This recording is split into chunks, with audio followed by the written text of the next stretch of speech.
Envolto em névoa e sombras, um vasto trecho da Terra permanece como um mundo separado. Na impenetrável Amazônia, a vida prossegue com meios desconhecidos em outros lugares. O tempo e a distância molduraram a maior assembleia de diversidade viva, beleza e estranheza. As criaturas sobrevivem às épocas, como aparições de outro mundo.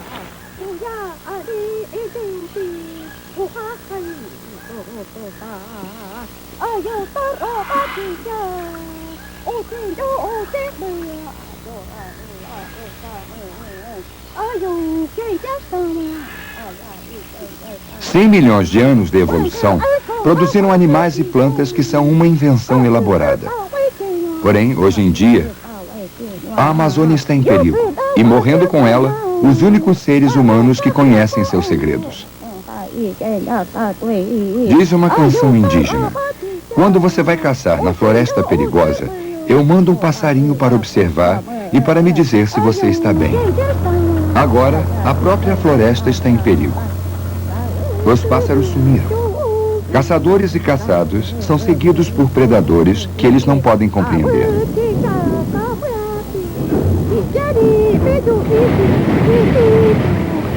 Junto com a equipe de Cousteau, veremos como figuras de outro tempo resistem. E a selva, às vezes, se levanta para se vingar. Na Amazônia, a natureza e a humanidade se enfrentam cara a cara numa luta pelo futuro. Olhos voltados para o passado, olhos procurando o lucro.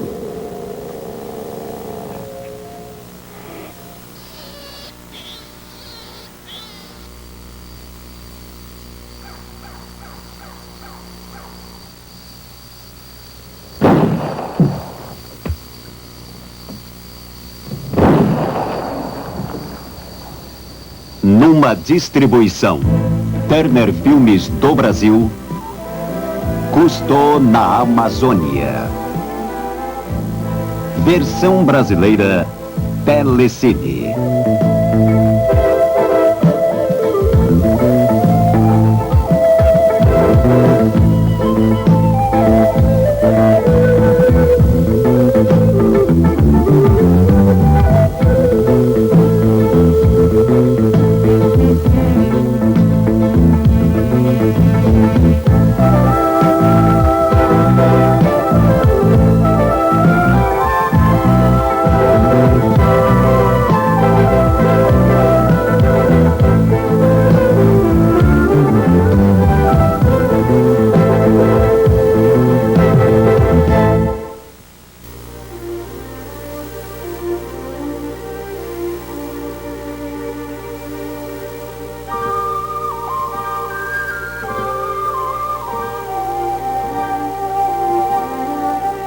Legado de Um Mundo Perdido.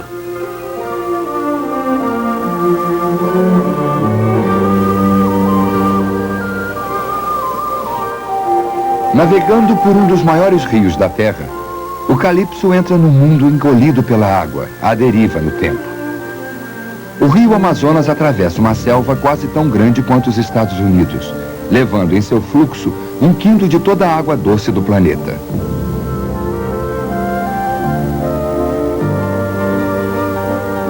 O curso de 4.000 milhas do Grande Rio caminha em direção ao mar, transformando-se em chuva e envolvendo aqueles que o exploram.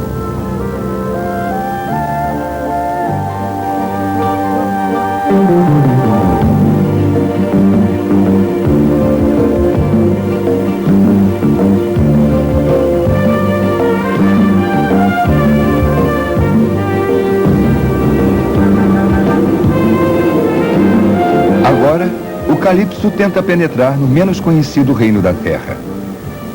Uma selva que compreende 1/3 de todo o verde do planeta. Escondido em sua vastidão, vivem mundos perdidos.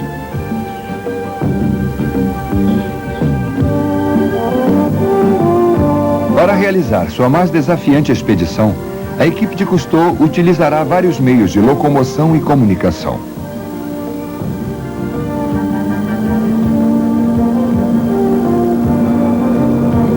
Todavia, mesmo para os bem equipados, a exploração é difícil.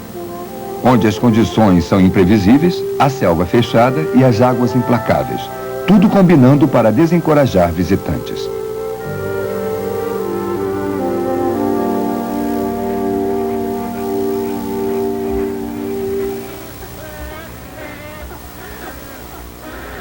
Amortecidas por barreiras naturais, a vida prossegue como em tempos primordiais. Ao longo de uma remota região pantanosa na margem sul da selva, o antigo ruído do predador e da presa informa o seu isolamento. Certas espécies buscam refúgio nas altas árvores e outras esperam abaixo, na camuflagem de suas águas.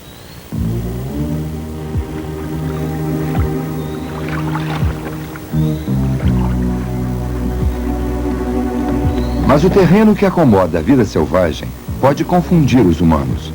Saindo para filmar os pântanos brasileiros, chamados de Pantanal, a equipe de Cousteau fica várias vezes presa em atoleiros.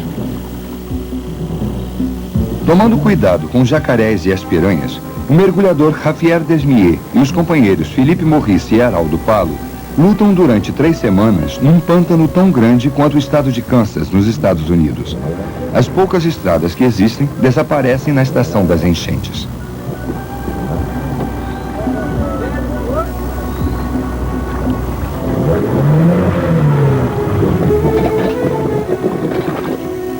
Frequentemente presa em atoleiros, a equipe conta com o poder dos músculos. Aqui, quando a situação parece sem esperança, os fazendeiros locais oferecem ajuda, arreando juntas de seu gado para liberar o jipe.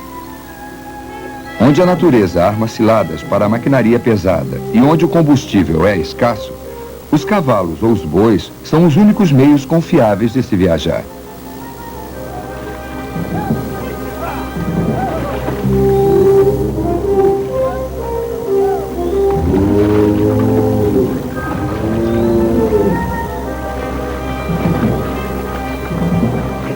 O jipe está bem preso no fundo lodoso. Uma segunda junta de gado é chamada.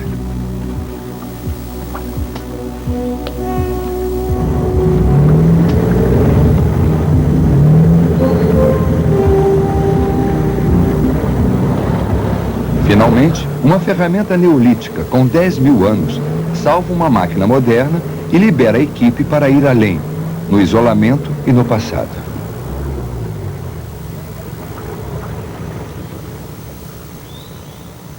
Acompanhado por seu filhote que testa suas asas, um jaburu percorre o Pantanal atrás de comida, se alimentando de peixes e insetos que atraem milhões de aves aquáticas.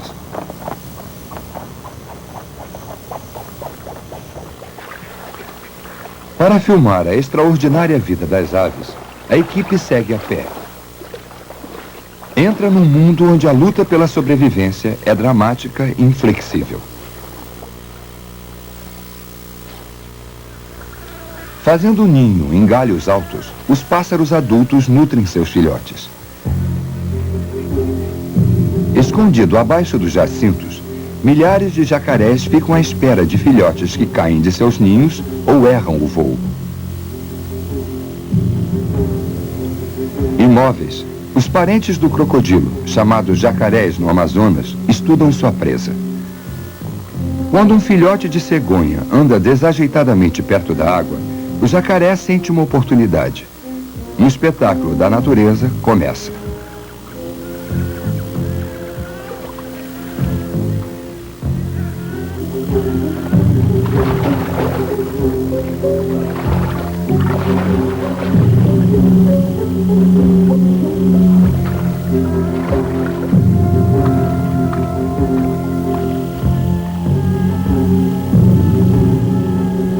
O fim é rápido.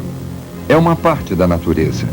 O campo de crescimento de uma espécie é o campo de alimentação de outra.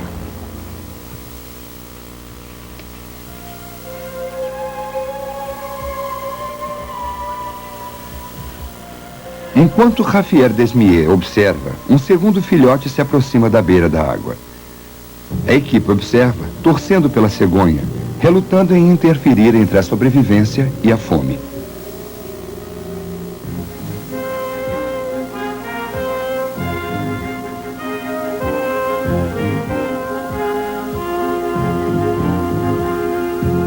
Desta vez, o predador é lento demais. A presa escapa.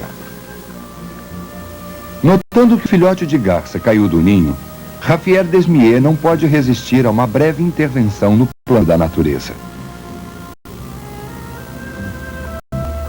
Apesar da devastação de inimigos naturais, mais espécies de aves se desenvolvem na remota Amazônia do que em qualquer outro lugar. Metade das espécies de aves do mundo vivem aqui.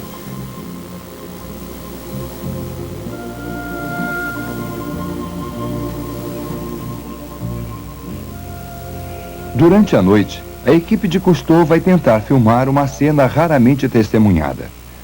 Sob a escuridão, outra espécie entra no Pantanal.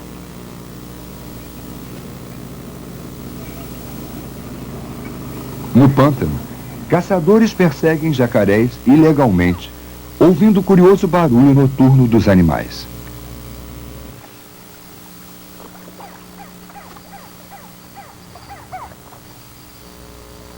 O caçador do dia torna-se o caçado na noite.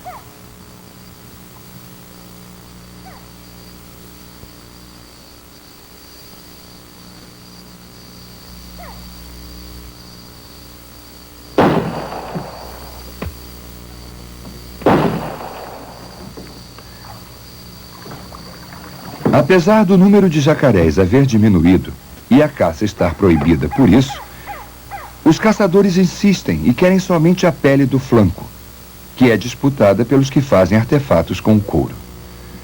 Na densa vegetação, os jacarés poderiam escapar, mas seus olhos os traem, refletindo a luz. Um alvo perfeito.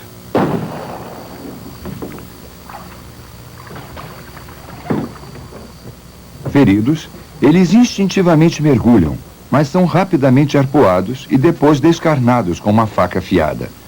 Um só coureiro pode pegar até 40 jacarés numa só noite. As autoridades calculam que 40 mil animais são mortos no Pantanal por mês. O isolamento que protegia os jacarés agora protege seus perseguidores. A equipe pergunta: e quando os jacarés desaparecerem? Diz um coureiro: sempre haverá muitos jacarés. Esta é uma suposição antiga de caçador.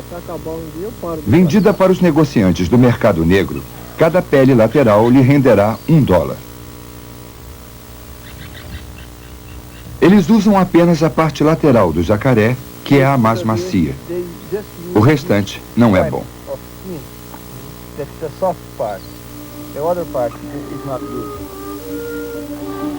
Para um par de sapatos são necessários 2 jacarés. O restante vira comida de piranhas.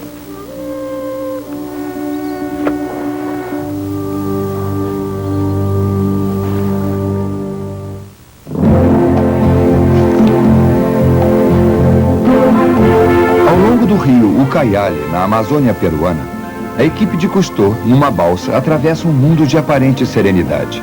Porém, atrás das barrancas do rio e em portos espalhados, floresce uma oculta violência. A equipe verá uma rede de contrabando que hoje em dia se espalha por toda a Amazônia.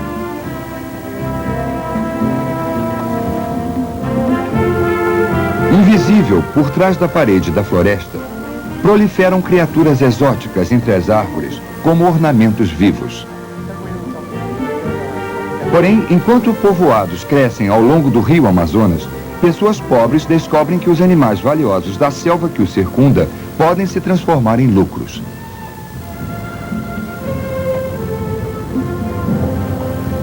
No porto peruano de Pucallpa, a equipe entra num ponto estratégico de tráfico de animais vivos e mortos. Uma estrada leva para o oeste de Lima e para o Pacífico, enquanto as águas profundas, rio abaixo, levam para o Amazonas e para o Atlântico. Pequenos barcos chegam com um comércio inofensivo: peixe, cacau, mandioca. Mas, escondidas no fundo de muitos barcos, sob cobertores, embaixo de peixes, estão peles ressecadas, cascos de tartarugas e pássaros em gaiolas. Um caçador oferece para a equipe seus últimos troféus: filhotes de papagaios, de araras e de macacos. Ele insinua que mais mercadorias valiosas estão disponíveis, mas não permite filmar a pele do jaguar. Ele pega a cobra usando um macaco amarrado como isca. E finalmente mostra uma pele de 2,40 metros. Como couro para um cinto, isso vai dar a ele bom dinheiro.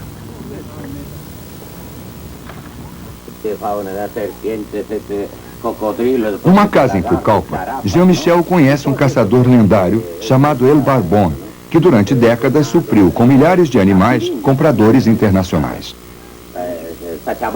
Todos para a exportação. Ele conta que negociava com os índios para obter animais capturados e peles. Depois enviava para um traficante alemão, em Lima, que os despachava para a América, para o Japão e para a Europa. Mas em 1968, o governo considerou fora da lei toda a exportação de animais. Ele faliu. Ele se lembra dos dias felizes, quando os índios eram amigos dele e como o chamavam na floresta. Él también comenzó, toditos comenzaron a, ¿cómo se llama?, a gritar, y ellos me conocían, pues, ¿no? Ya, entonces, agarré el tambor y comencé a tocar, ¿no? Para quebrar a tensão, ele aprendeu a divertir com jogos antigos e canções as tribos que conhecia.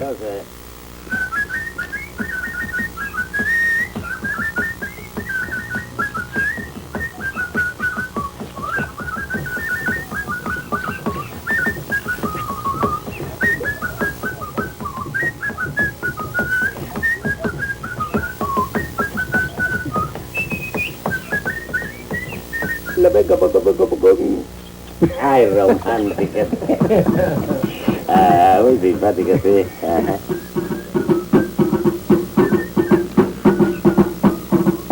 Vestido com uma roupa índia, xamã, que lhe foi dada por uma tribo, El Barbón realiza seu ato de selva.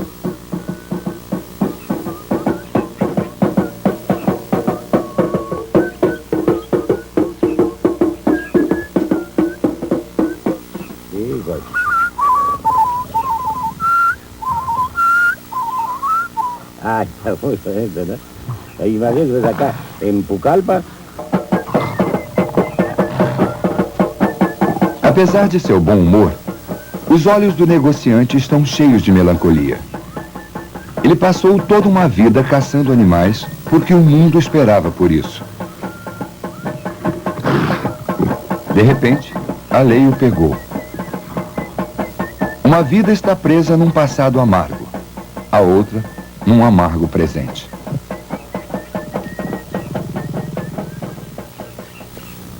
A muitos quilômetros a leste de Pucallpa, num cofre do Serviço Florestal Brasileiro, a equipe de Cousteau encontra produtos da indústria clandestina de peles. Embora alguns, como El Barbón, desistissem da caçada quando ela foi proibida, outros continuam com a caça ilegal. Essas 550 peles de jaguatirica foram confiscadas numa só batida. O diretor, Dr. Paulo Benedito de Siqueira, explica que o policiamento é quase impossível. Contrabandistas ricos se agrupam perto da fronteira, onde as autoridades locais não têm jurisdição. Eles fornecem aos caçadores armas automáticas e compram as peles dos animais do Pantanal que os caçadores conseguem. Os agentes do governo estão sobrecarregados, incapazes de vigiar as fronteiras. Ultimamente, as peles são vendidas em outros países como mercadoria legal.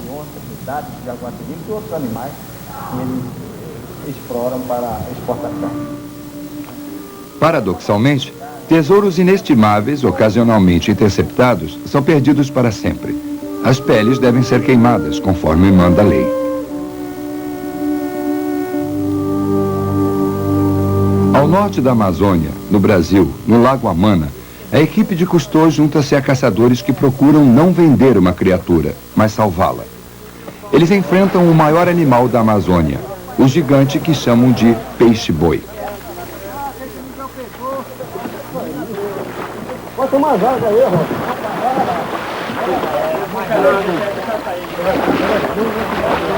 Com todo o seu tamanho e força, o animal vegetariano é indefeso. Os humanos são seus únicos inimigos.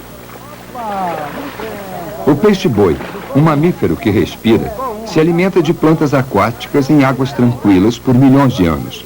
Porém, hoje em dia, está mais perto da extinção do que qualquer outra espécie da Amazônia. Com a pele dura e carne abundante parecida com a do porco, suficiente para alimentar uma aldeia, o peixe-boi é um prêmio muito valioso para os habitantes do local. Embora protegido por lei como um animal ameaçado de extinção, o peixe-boi ainda é perseguido por caçadores. Seu número continua diminuindo.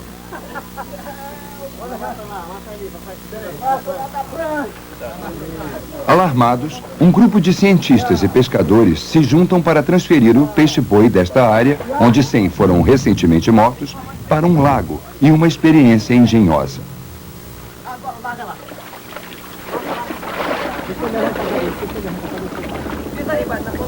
Numa barcaça e subvencionado com os fundos da Sociedade Cousteau, o peixe-boi inicia uma viagem de 1000 milhas. 3 meses mais tarde, observando o animal ser solto, Cousteau pergunta ao biólogo Robin West quantos peixes já colocou no lago. Ele responde que foram mais de 30. Cousteau então pergunta se ele acha necessário soltar no lago para ter a certeza de que vão proliferar.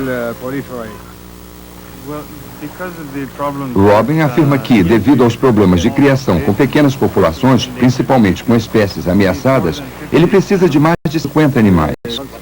Cousteau então pergunta se ele coloca o transmissor antes de soltá-los no lago. Robin diz que sim, que coloca baterias de lítio envolvidas em plástico que funcionam por cerca de 3 anos. Ele já tem animais no lago com estes transmissores funcionando há 3 anos. O dispositivo é pequeno e na água pesa menos de 200 gramas. Eles são leves, mas são fortes, e se o animal for pescado, será difícil quebrar o dispositivo. Bess solta o peixe no reservatório que fica por trás de uma represa hidroelétrica. As plantas aquáticas agora estragam as turbinas da represa, mas colocando o peixe-boi ali, que é herbívoro, ele pode salvar a represa e o próprio peixe-boi.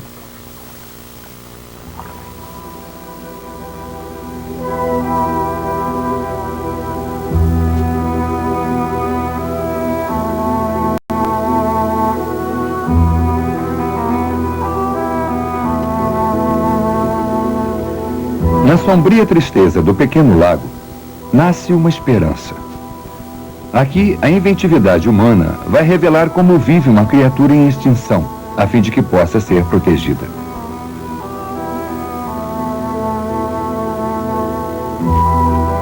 Em troca, o peixe-boi vai proteger o empreendimento humano, servindo como um limpador vivo do lago. Uma presa antiga torna-se um futuro sócio, explorado e poupado ao mesmo tempo. Agora confuso, o mamífero talvez perceba, com seu agudo sentido de audição, os perigos que não mais o enfrenta. Porém, em outros lugares, os seres humanos desperdiçam as riquezas vivas da selva. A Amazônia está à nossa mercê, colocada entre aspectos opostos da natureza humana. Vamos nos aproximar de suas maravilhas com sentido de poder ou com sentido de preservação?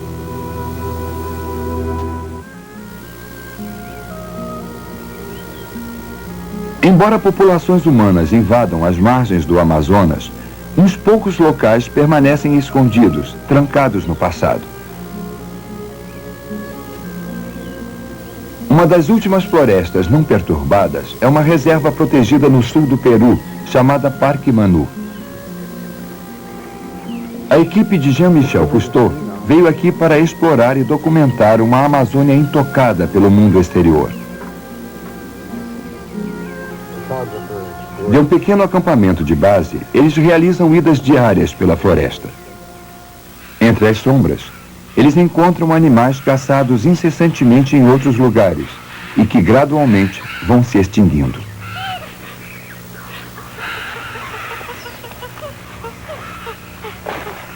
Aqui, por milhões de anos, a vida permaneceu suspensa nas árvores.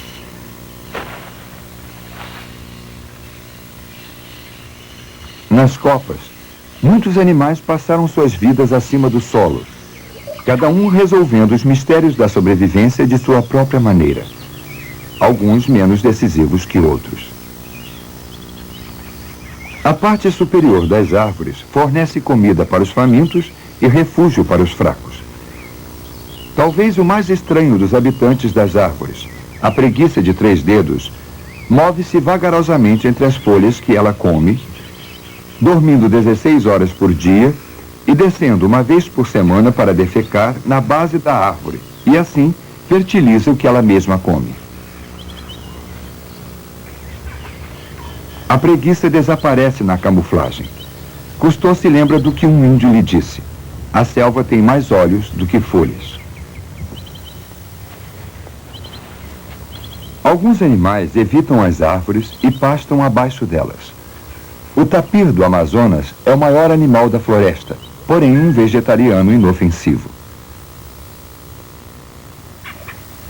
Navegando por um rio silencioso, Dominique Sumian e Jacques Cousteau entram no mundo de lontras gigantes, que estão entre os mamíferos mais ameaçados da Terra. Elas mergulham como periscópios vivos.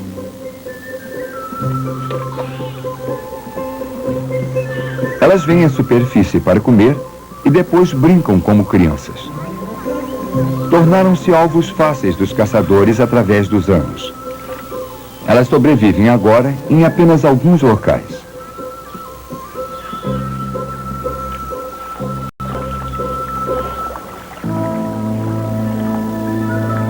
À beira da água, as tartarugas do rio Amazonas se aquecem no calor do sol. Embora floresçam no santuário de Manu, em outros lugares quase que desapareceram. Sua carne e ovos são guloseimas. Seus cascos vendidos para turistas como poncheiras. Em Manu, a preservação conta com o isolamento, mas existem outras estratégias. Ao norte do Peru, Cousteau e Raymond Cole visitam uma fazenda experimental que cria animais selvagens livrando as espécies da pressão. Os fazendeiros aqui tiveram sucesso devido à notável associação entre tartarugas e termitas. Quando os ovos dos fazendeiros não vingaram, um índio ensinou como havia visto tartarugas selvagens colocarem ovos num monte de termitas. Os fazendeiros descobriram que as termitas rapidamente envolviam os ovos dentro de seus ninhos, onde a temperatura é ideal para a incubação. O segredo do instinto milagroso da tartaruga, revelado por um índio da floresta, pode levar agora a uma nova indústria e à sobrevivência das espécies. No Brasil, Javier Desmier e o biólogo William Magnussen também encontram ovos de jacaré na base de um morro de termitas. Aqui, a conexão entre inseto e réptil é ainda mais surpreendente.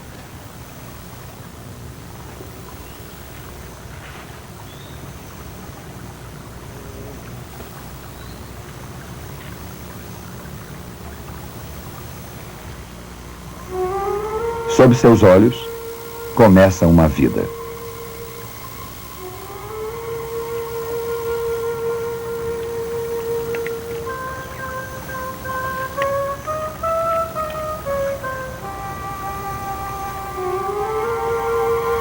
Com apenas segundos de vida, perplexo pela luz do sol e por um dedo, o filhote instintivamente reage conforme seus ancestrais.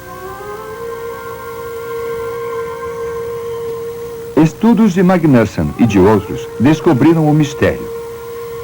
Os ovos de algumas tartarugas e jacarés não têm cromossomas de sexo. Contam com a temperatura para determinar o sexo. Altas temperaturas produzem somente fêmeas, as baixas somente machos. Um ninho de termitas oferece a temperatura perfeita para produzir os dois e sustentar a espécie. Uma vez saído do ovo, o filhote procura o rio.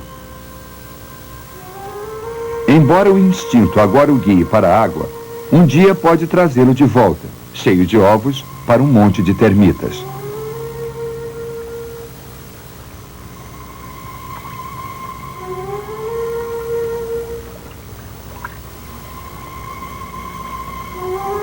Um filhote, agora frágil, sai procurando seu futuro, mas em breve será uma das criaturas mais temidas do Amazonas.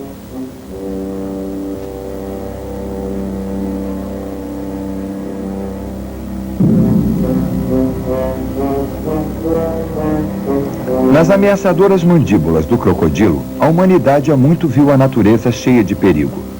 Na anaconda, a natureza espreita à beira da água, pronta para estrangular. Quando o biólogo Richard Murphy enfrenta uma anaconda, a criatura parece surpresa com a ameaça humana. Amedrontada, ela ataca.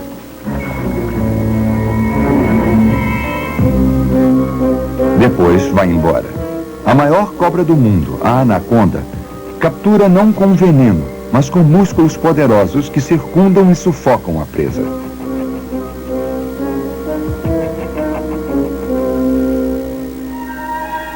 Os rios e a floresta, verdadeiras ameaças para os seres humanos, também fornecem agentes curadores.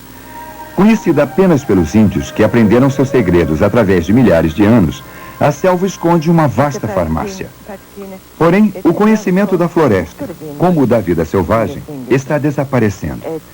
Nicole Maxwell passou 30 anos coletando plantas da Amazônia que são usadas para tudo, de anestésicos a preservativos. Ela diz que esta planta é utilizada em caso de mordida de cobra. Esta outra planta é muito interessante. A casca é utilizada contra reumatismo. Cousteau comenta que ela havia dito que o conhecimento dos índios não foi transferido totalmente para outros humanos e pergunta se, com a intromissão da civilização, os índios ainda se atêm a este conhecimento. Ela diz que os mais velhos, sim.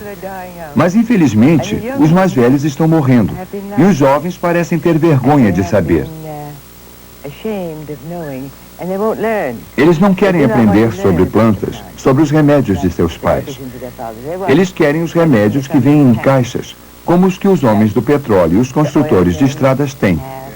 Eles pensam que se estes homens são ricos e têm todas estas máquinas mágicas, eles devem ter o melhor.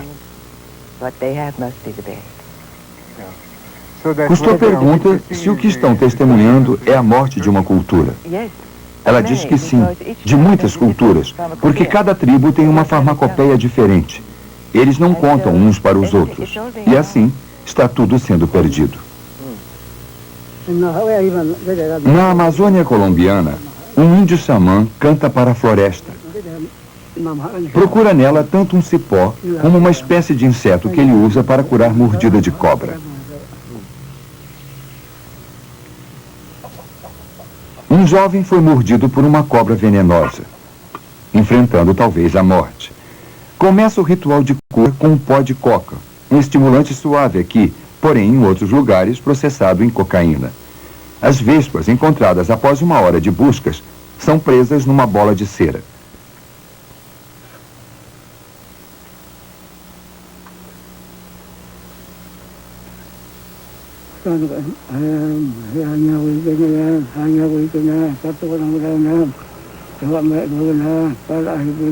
Começa uma feitiçaria, onde se invoca a assistência dos deuses da selva e se faz uma devoção às vespas, pedindo que retirem o veneno ao qual elas são imunes.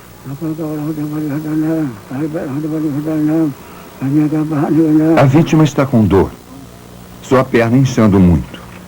Ele bebeu o chá feito com o cipó curativo do xamã. Agora, as vespas são aplicadas.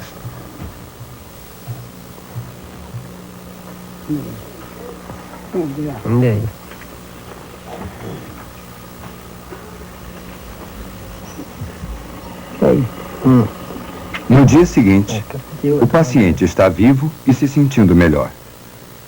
O Dr. Bruce Halstead, especialista em toxinas e remédios naturais, junta-se à expedição de Cousteau. Com Jean-Michel, ele descreve uma crescente apreciação por remédios nativos.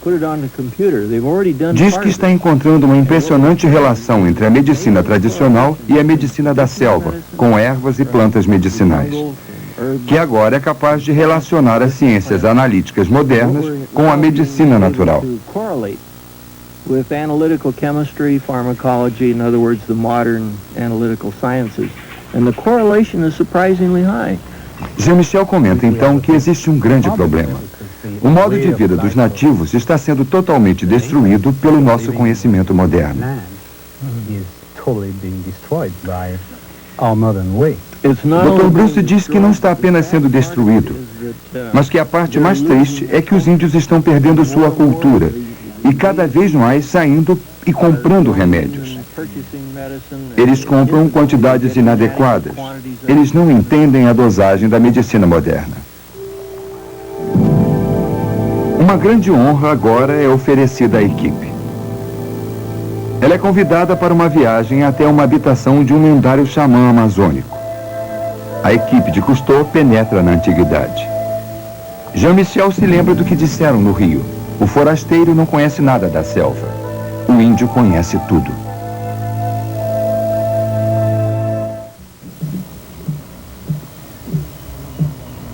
Seguindo uma trilha secreta na floresta do norte do Peru, o chefe Cucuz, da tribo Jivaroachuara, leva Jean-Michel Cousteau para uma cabana na selva que poucos já visitaram. O homem mais poderoso da medicina que ele conhece vive do outro lado do rio, em isolamento e com mágicas. Para prosseguir, Cucuz deve seguir um honrado ritual de tempo, preparar-se com tintura no rosto que marca uma ocasião solene. Depois, anuncia suas intenções pacíficas a uma certa distância. Sofrendo de artrite, o velho vem pedir ajuda. A feitiçaria do xamã já apareceu. Seu tambor de sentinela avisa a presença dos visitantes muito antes deles poderem serem vistos. Agora, Cucuz pede para entrar na cabana sagrada.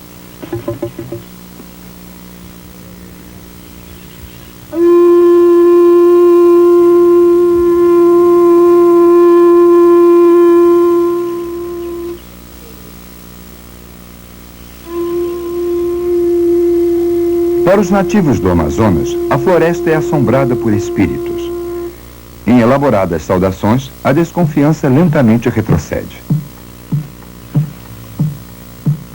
Num tambor decinal, marcado por décadas de uso, o xamã Niachu estende o convite a um velho amigo. Acompanhado pelo antropólogo Luiz Uriarte, que há muito estuda a tribo, Jean-Michel e o chefe se aproximam de uma barreira de proteção. Jean-Michel conta que, embora reverenciado e poderoso no Amazonas, um xamã vive em perigo constante, acreditando que a doença e a morte são os resultados do dia. Famílias angustiadas às vezes se vingam mágico. Os homens se aproximam um do outro, continuando o ritual. Rápida e simultaneamente, eles contam tudo o que aconteceu em suas vidas desde seu último encontro.